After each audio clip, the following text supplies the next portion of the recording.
الله تبارک وتعالى د انسان د ګناونو د معاف کېدو په قرآن کې 15 اوضاع داسې ذکر کوي. قرآن کې 15 ځایونه الله داسې ذکر کوي چې په دا اشیاو سره د انسان ګناونه ریږي، او بیا په احادیثو مبارکو باندې چې ته نظر واچې نو د صحیح مرفوعو احادیثونه 65 اوضاع او 65 سیزونه داسې دي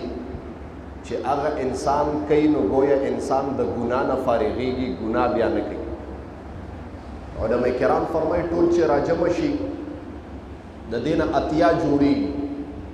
مانا په دنیا کې اتیا سیزونه اتیا کارونه داسې دي چې په دې اتیاو کارونو کې یو انسان کوي نو د ګناهونه ریږي، ختمي. انشاءالله یو جمعه کې نه بیانېږي، په دې باندې اتیا جمعې لګېږي. لومبې د ګناهونو د ریږېدو د ټولو نه مخکې چې قرآن کې الله فرمایي لومبې چې هغه د انسان ګناهونه ریږي هغه د محمد رسول الله صلی الله علیه وسلم مبارک سره د دل او جان نه مینه او محبت ته ټول څوک سره سبحان الله وایي، ایمان ولا سبحان الله وایي. وی قرآن کې الله فرمایي قل ورته ووایه ان کنتم تحبون الله فاتبعوني، محبوبه کدی د الله سره محبت کوي نو ورته ووایه چې زما تابعداري وکړه نو په مقابله کې دوه انعام ورکوم، مقابله کې دوه انعام ورکوم. په هغې کې اول انعام چې یحببکم الله، الله وایي زه د خپل ځان محبوب جوړ کړم، زما ورسره مینه پیدا شي. ایک و دو نمبر ویغفر لکم ذنوبکم، د نبی علیہ السلام محبت فقط پړه کې ساتل. ویغفر لکم ذنوبکم، د نبی علیہ السلام محبت د انسان نه ګناهونه ریږي. ټول څوک سره سبحان الله. الله دې زموږ په زړونو کې د نبی علیہ السلام محبت پیدا کړي. او د هغې نه یو دوه جل کې تاسو ته د صحابه کرام رضی الله تعالی عنهم ویم چې گویا د صحابو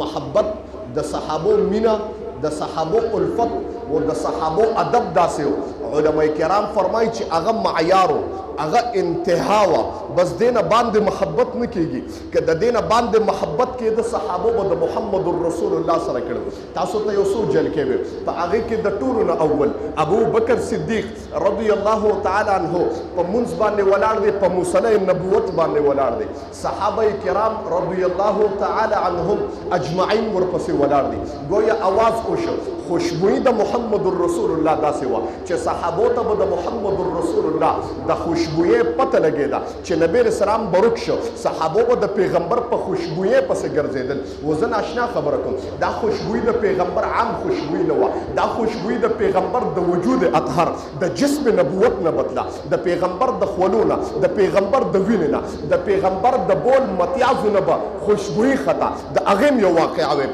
وایي چې کله نبی علیہ السلام مبارک راتېر شو، صحابو په مونځ کې صفونه کولو کړو، صفونه مات شو. ابو بکر صدیق ته د خوشبویۍ نه پته ولګېده چې محمد رسول الله امام الانبیاء صف ته راغی. وایي گویا چې ابو بکر یو قدم شاته شو، نبی علیہ السلام ورته روایاتو کې راځي آواز وکړو، ابو بکر مخکې شه، دوباره بیا یو قدم بیا را ساته شو. نبی علیہ السلام بیا وی ابو بکر ودرېږه لمونځ ورته کوه. ابو بکر دویم قدم هم شاته که توجه غواړم. نبی علیہ السلام وایي چې وکتل په خپله مونځ ته مخکې شو، چې مونځ ختم شو. نبی علیہ السلام ابو بکر ته وایي ابو بکر سلو،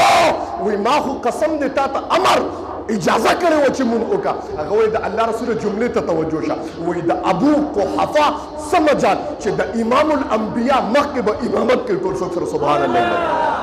نکته پکې درته ویل، واقع کې ته نکته ویل. یو امر دی، یو انسان به وایي چې پیغمبر ورته 3 واره امر وکړ، پیغمبر ورته 3 واره امر وکړو، ابو بکر بیا هم وروسته شو. زه ویم یو امر دی او بله رضا ده، یو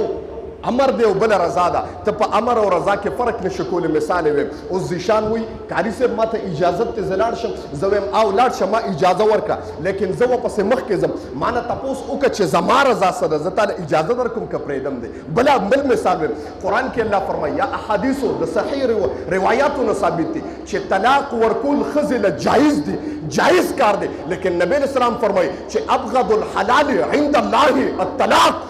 گویا چې جایز کار دی لیکن الله وی ما ته بیا هم ناخوښه دی ته خو زه ته وایي جی ما اجازه درکړه ټیک ته ځه اجازه ده لیکن زما رضا ته وګوره صحابو ته خو امر و لیکن صحابو به د محمد رسول الله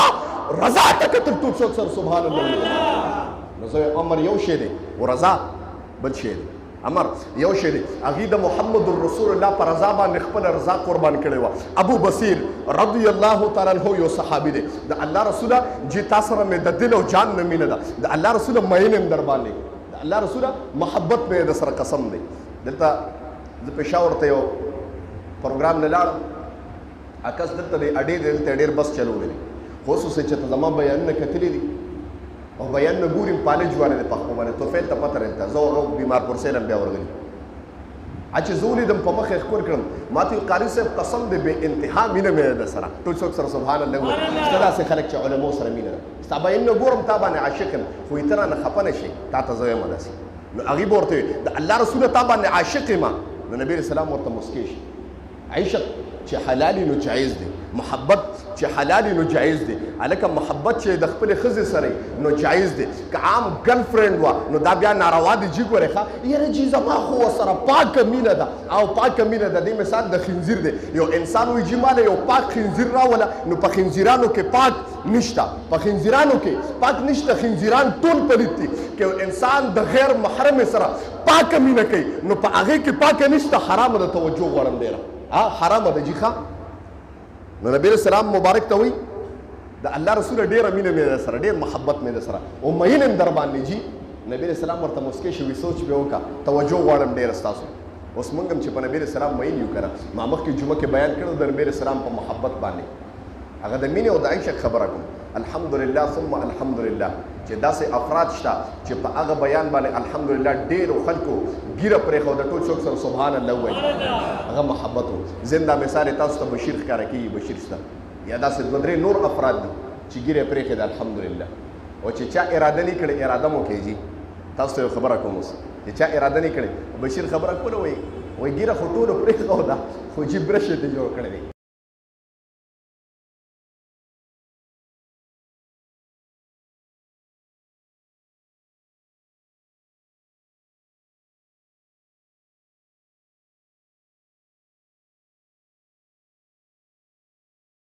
زویم جی د الله رسول تا سره مې ډېر محبت دی نبی اسلام وایي سوچ پې وکړه ګورئ د الله رسول سوچ مې پې کړی دی د دل و جان مال د اولاد نه پې ورتېرې ما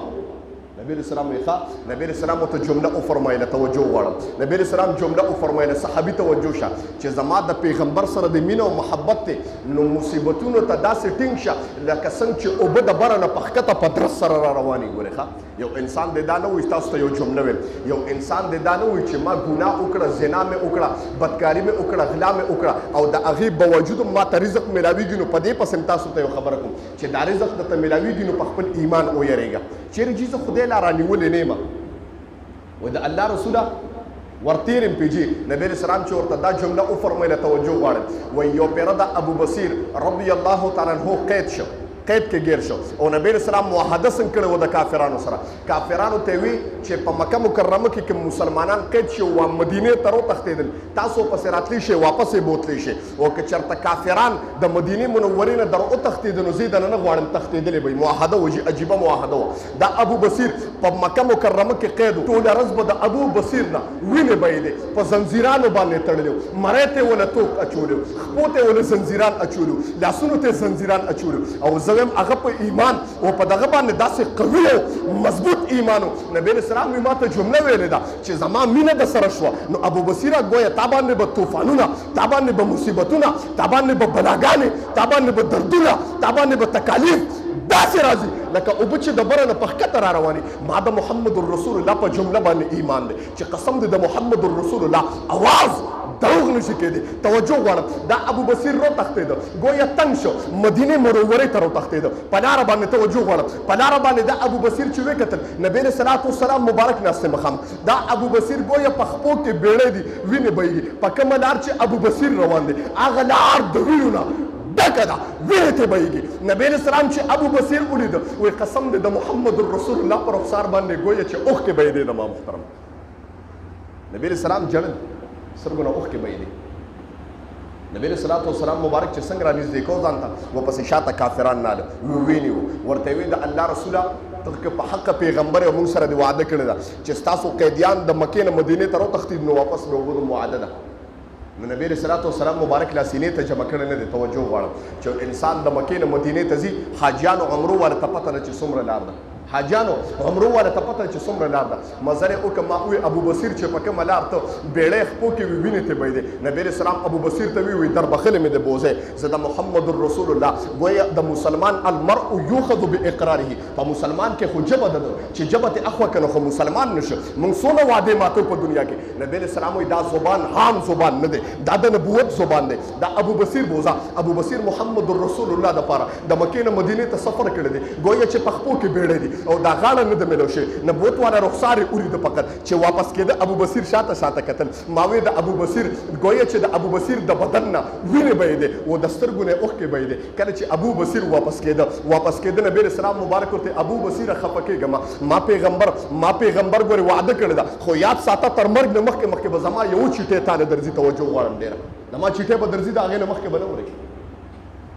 وایي دا ابو بصیر وایي چې کله د محمد رسول الله د دغه نه را دې خوا شم توجه غواړم چې کله د محمد رسول الله وایي د مخې نه را دې خوا شم نو هغه کافرانو ماله یو پیغور راکړه مړه دا ستاسو پیغمبر دی وګوره څنګه په اسانه یې راکړه دا ستاسو پیغمبر دی.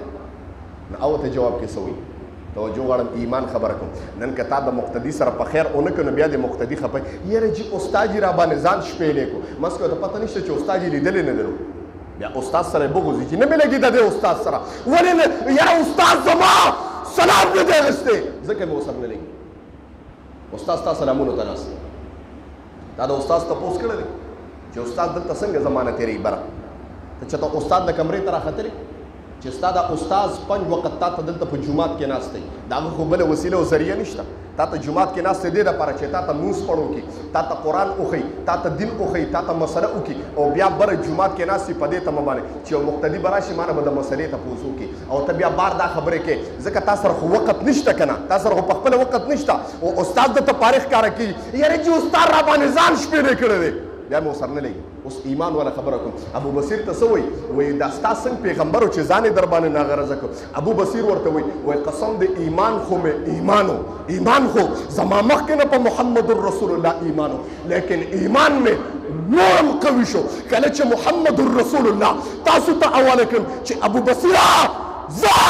تاسو ته حواله کړم قسم دې په ایمان کې مې جذبه نورم پیدا شو ټول څوک سره سبحان الله وایي ایمان کې مې نورم قوت پیدا شو. د ایمان خبره کې وایي دا ابو بصیر چې په لاره ته وایي د یو کافر نه توره راویستو په دا سینه کې وایي چې ابل دا اونې چې کافر و بیړۍ دي وایي کافران وتښتېدل د په یو ځنګل باندې ورمخکې کړه ابو بصیر په یو ځنګل باندې ورمخکې کړه یو ځنګل کې به زمانه تېروله. ابو بصیر وایي ما ته د محمد رسول الله هغه وخت یادو ما ته وایي چې ابو بصیره ما محمد سره د مینه ده ګویا مصیبتونه به داسې راځي لکه څنګه چې اوبه د بره نه په ښکته را رواني ما په دغه ځنګل کې په کلونو باندې پاڼې خوړې اوبه به مې څښلې پاڼې خوړې لکه د حیوانانو ما به پاڼې خوړې اوبه مې څښلې زمانه مې تېروله. ما ته د محمد رسول الله هغه جمله یادوه ما وایي که د خوراک خبره کوې زما خوراک په د محمد رسول الله سره په جنت کې یو ځي که د سواک خبره کوې زه به څښاک و اوبه د محمد رسول الله د لاسې نبوت نه د دستې نبوت نه انشاءالله په حوض کوثر باندې څکم په دا تمه باندې پروت وم چې ما ته محمد رسول الله وي چې ابو بصیره تر هغې به نه وفات کېږي تر کومې پورې چې زما روغ نه درغلی. ابو بصیر وایي قسم د کمزورې شم زمانه تېره شوه خوراک نه میلاوېده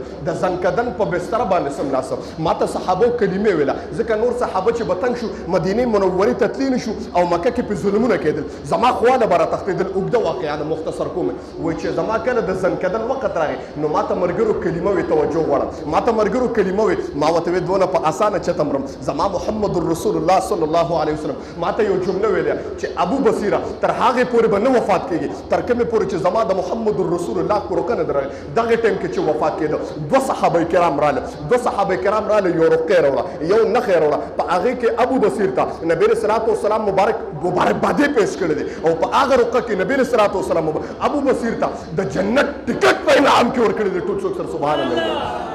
فإن مع العسر یسرا قرآن کې الله فرمایي ان مع العسر یسرا ساده الله او د محبوب سره محبت شو نو سخت خو راځي خو ان مع العسر یسرا بیا په یو سخت پسې په بلا اسانه راځي د ما محترم نو ما وی محبت محمد رسول الله دا ګناونه رېږي ما وی اتیا سيزونه دا سړي چې دا ګناه رېږي په هغه کې د ټولو نه مخکې د محمد رسول الله سره په حقیقت کې محبت